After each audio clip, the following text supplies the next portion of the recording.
we've got half of our acorn squash in the oven, and that one is going to be a little bit sweeter. And now we're going to go ahead and do more of a traditional roasted vegetable. And for this one, we're going to start with our butternut squash. So I already cut the top off, cut the bottom off, stick those over in our compost. I save all of my vegetable scraps to stick in the compost. And we're just going to cut that in half. There's the middle of it. And sometimes I would save the seeds to wash and roast as well, because roasted butternut squash seeds are the same as like roasted pumpkin seeds, also very good. But I don't think we're going to do that today, so we're just going to take a spoon and scrape out the middle of this, the seeds and some of the pulp, I think is the correct term. I'm going to go ahead and peel it. Now that it's a little bit easier to hold on to and maneuver.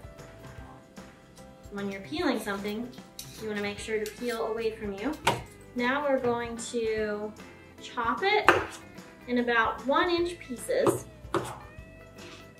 The thing with roasting a bunch of different kinds of vegetables is you want things to be approximately the same size. So I'm going to cut my butternut into roughly bite-sized pieces. So you can see that the acorn squash is still a bigger piece. But acorns are a little bit softer than a butternut, so I'm not going to cut them into a smaller piece. I'm going to do slightly bigger, so you can see the difference. All right, so we've got our acorn ready to go. We've got our butternut ready to go. Like I said when we first got started, this recipe from Leanne Brown is more of a method. So it's what do you want to do? What do you want to throw in? Is there a particular vegetable that you have on hand, or something that you saw at the farmer's market or the grocery store that you wanted to try, or something, maybe you let your kids pick out something new and different that they want to try.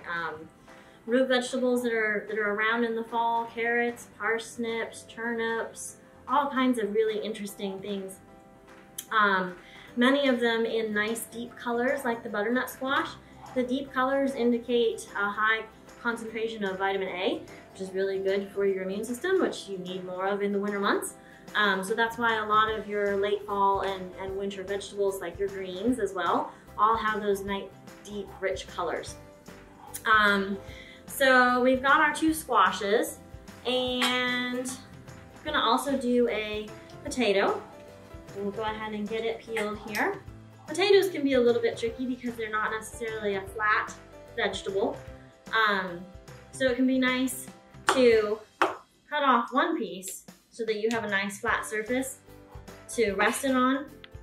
And when you are cutting with a sharp knife, make sure to keep your fingertips tucked in so that you don't actually cut them. So you can see when I'm holding on to things, I have my fingers tucked in a little bit.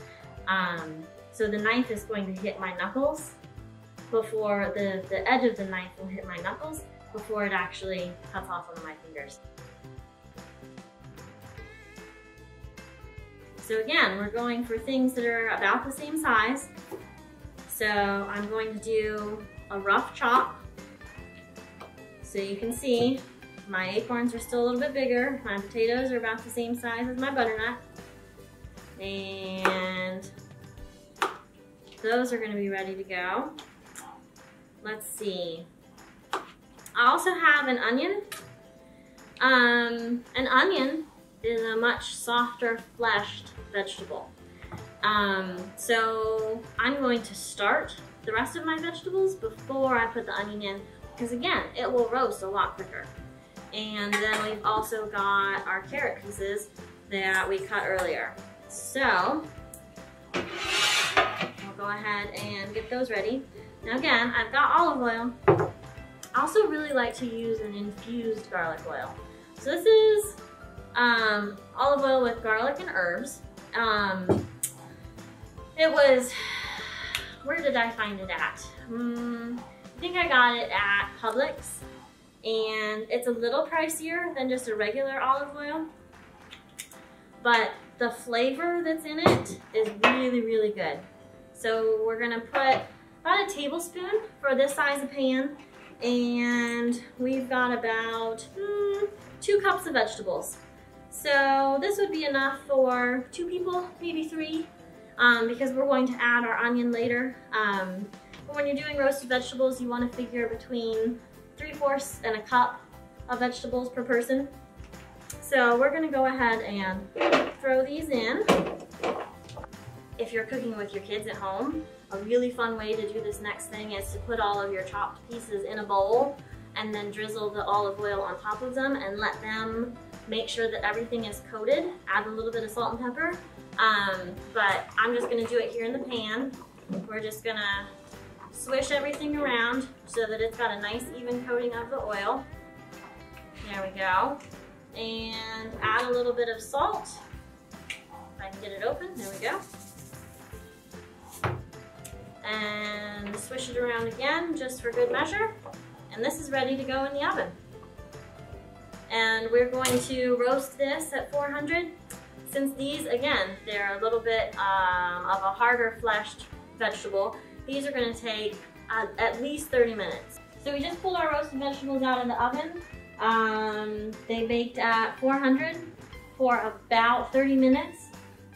You can tell that they're done because a fork goes into them easily. We have our onion, butternut squash, acorn squash, potato, a few carrots mixed in there with our garlic infused olive oil, a little splash of salt and pepper. This is a great side dish, very easy to throw together. Again, pair it with any kind of your favorite protein, or add, you could add some chopped up chicken to this, serve it with a rotisserie chicken that you pick up from the store on your way home. The cost of putting this together was an onion for a couple cents, a carrot for a couple cents. The butternut squash was less than $1 because it was a small one. The acorn squash was less than $1. So we put together a very easy, very fresh, very healthy, colorful side dish for pennies, really. Thank you for joining us for this food demo on squash. We hope that you will check out the State Library's website for more information about Read, Eat, Grow, and remember to go back to your library and look for next month's recipe with our Read, Eat, Grow partnership. Thank you so much.